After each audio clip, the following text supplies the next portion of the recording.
So the 10.4 rebalance just dropped, and a lot of the meta items got nerfed. It is my goal today to determine whether the nerfed items are still good in today's meta. The items that I will be going over are Curie, Crisis, Dagon, Ocho, Lynx, Shenlu, Raptor, the Tesla weapons, the vacuums, the radiation weapons, the ice cube launchers, subduer, magnetar, Pascal, Shai, Kestrel, Eiffel, the Titan bendies, and the Titan flames. The list I have is formatted in 3 separate tiers: still good, usable, and nerfed to the ground. Let's fly right into it. Curie has been right at the top of the food chain for quite a while, and the subduers have been too, so they both have been nerfed accordingly. In this update, Curie's turret range went from 500 to 350 meters, the turret damage was reduced by 30%, and the ability cooldown went from 8 to 14 seconds. In addition to this, the pilot for Curie was nerfed too, reducing the amount of reduction time in the cooldown from 25 to 15%. However, the Curie received a couple of buffs that saved it. The turret's lockdown accumulation rate was increased by 15%, and the speed while the ability is active went from 70% to 90% extra speed. Curie's ability is still powerful too. The cooldown for the ability before the nerf, once boosters and the Zoe pilot skills are factored in, was around 6 seconds, but now it's around 10. And the Curie keeps its Titan level HP while the ability is active, which is helped by the bonus speed being increased. The turrets have been nerfed quite a bit though, and it is best to treat them as bonus damage rather than something to completely annihilate enemies. As everyone expected, the subduer went the same way as the damper and tamer.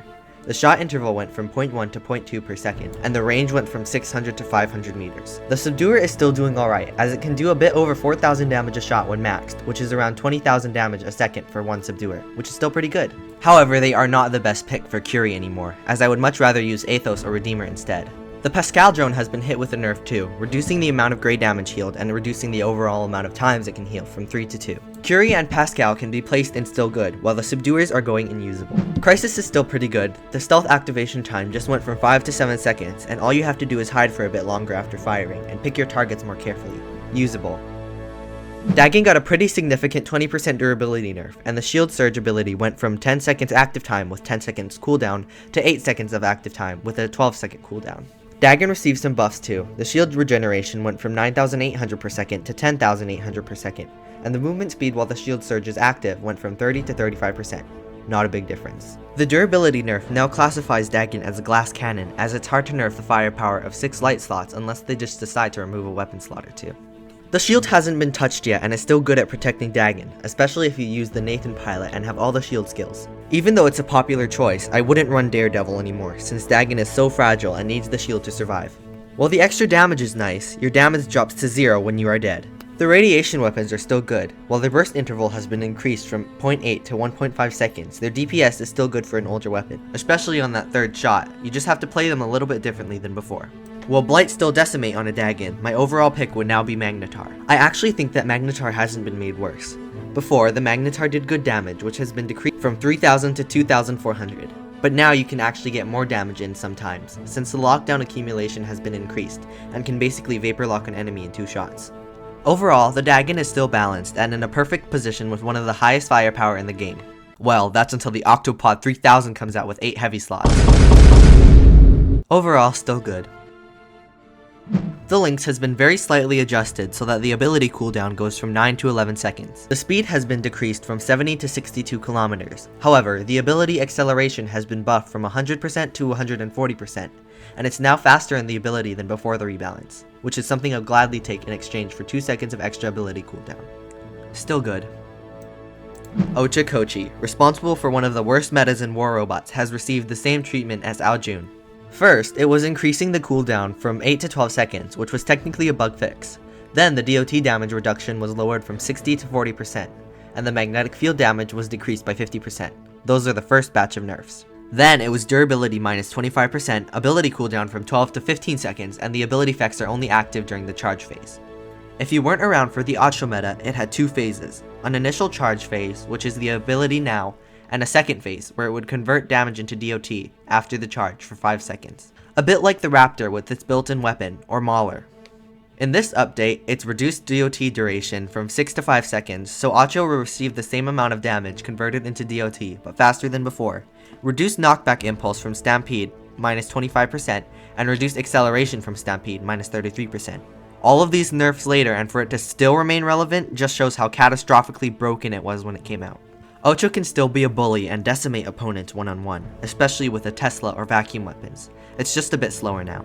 The Shai drone's last stand was shortened from 5 to 3 seconds, but it's still best on Ocho as it halves the damage taken after a few fights. The last stand isn't really the main appeal for Shai, and it can still be used. Shai and Ocho can go in the still good tier. Now, I've seen a lot of people talking about how dead the Shenlu with the Tesla weapons is. The Shenlu had its blink interval increased from 3 to 5 seconds, which means the time before teleporting again has increased. The shield durability was decreased from 50,000 to 40,000, and the biggest one, the shield went from a personal shield like Typhon to a dome like Erebus. The Tesla weapons, Feng Bao, Lei Ming, and Shifeng's firing rate was increased from 0.3 to 0.6 seconds. The damage was decreased for some of them, and the reload went from 7 to 10 seconds. This is what some people think killed it. However, I think that Shenlu is still better than the Scorpion if you apply skill. You just have to pick your targets very carefully and make sure to use your blinks wisely. The Tesla weapons are still crazy with the Shenlu, and my teammate demonstrates wonderfully that the mace and hammer synergize with the Shenlu too. Overall, the harshest robot nerf, but still very usable and a skill-based robot. So if you have good skill in robot game, get yourself a Shenlu. Shenlu and the Tesla weapons are going in the usable tier. The Raptor is basically the same before and after the update. The nerfs were just to reduce the damage of the built-in weapon from 2,480 to 2,000, reduce the damage from Comet Splash 45,000 to 30,000, and to reduce the amount of damage reflected by the reflector, 40 to 30%. It also gets 2 kilometers faster for some reason, doesn't really change anything. The vacuum weapons only changes were a reduction in damage for some of them and the reload going from 12 to 16 seconds. The Raptor works very well with the Tesla weapons too, as demonstrated by one Shifeng.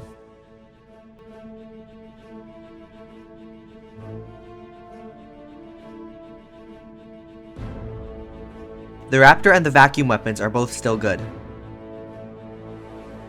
The Ice Cube launchers, Jotun, Xion, and Morana never really got a chance to shine, and the nerf to them is only increasing the fire rate from 0.6 to 0.8 seconds. They are probably the best 600 meter range weapons right now, but not by much, still good. The Eiffel is the only Titan that actually ended up getting a nerf this update, since the Bedweer, Rook, and Luchador are safe for now. The Eiffel got a total of 4 nerfs. Reduced durability from 650,000 to 600,000, reduced duration of Cannoneer from 8 to 6 seconds, reduced durability bonus from Cannoneer from 450,000 to 225,000, and reduced damage bonus for additional weapons from Cannoneer from 45 to 25%. The Eiffel is still very usable with a lot of weapons, but the bendy bullets have been tied up and held hostage because they were the only thing to actually get killed in this update. Discordia and Tumultuous shot interval was increased from 0.13 seconds to 0.2 seconds, and the rate of fire will no longer increase when firing continuously. Titan flames are still good, you just have to not let them overheat, because if you do, that reload is like 10 seconds. Eiffel has to be played a lot more carefully and more defensively, saving the ability for when something attacks you, and the Eiffel can still counter a Mauler if played skillfully. Hello?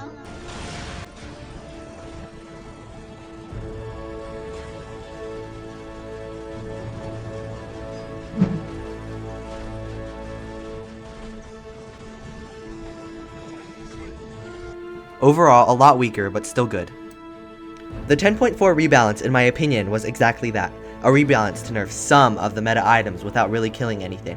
Besides Kestrel, but that was pretty dead a long time ago.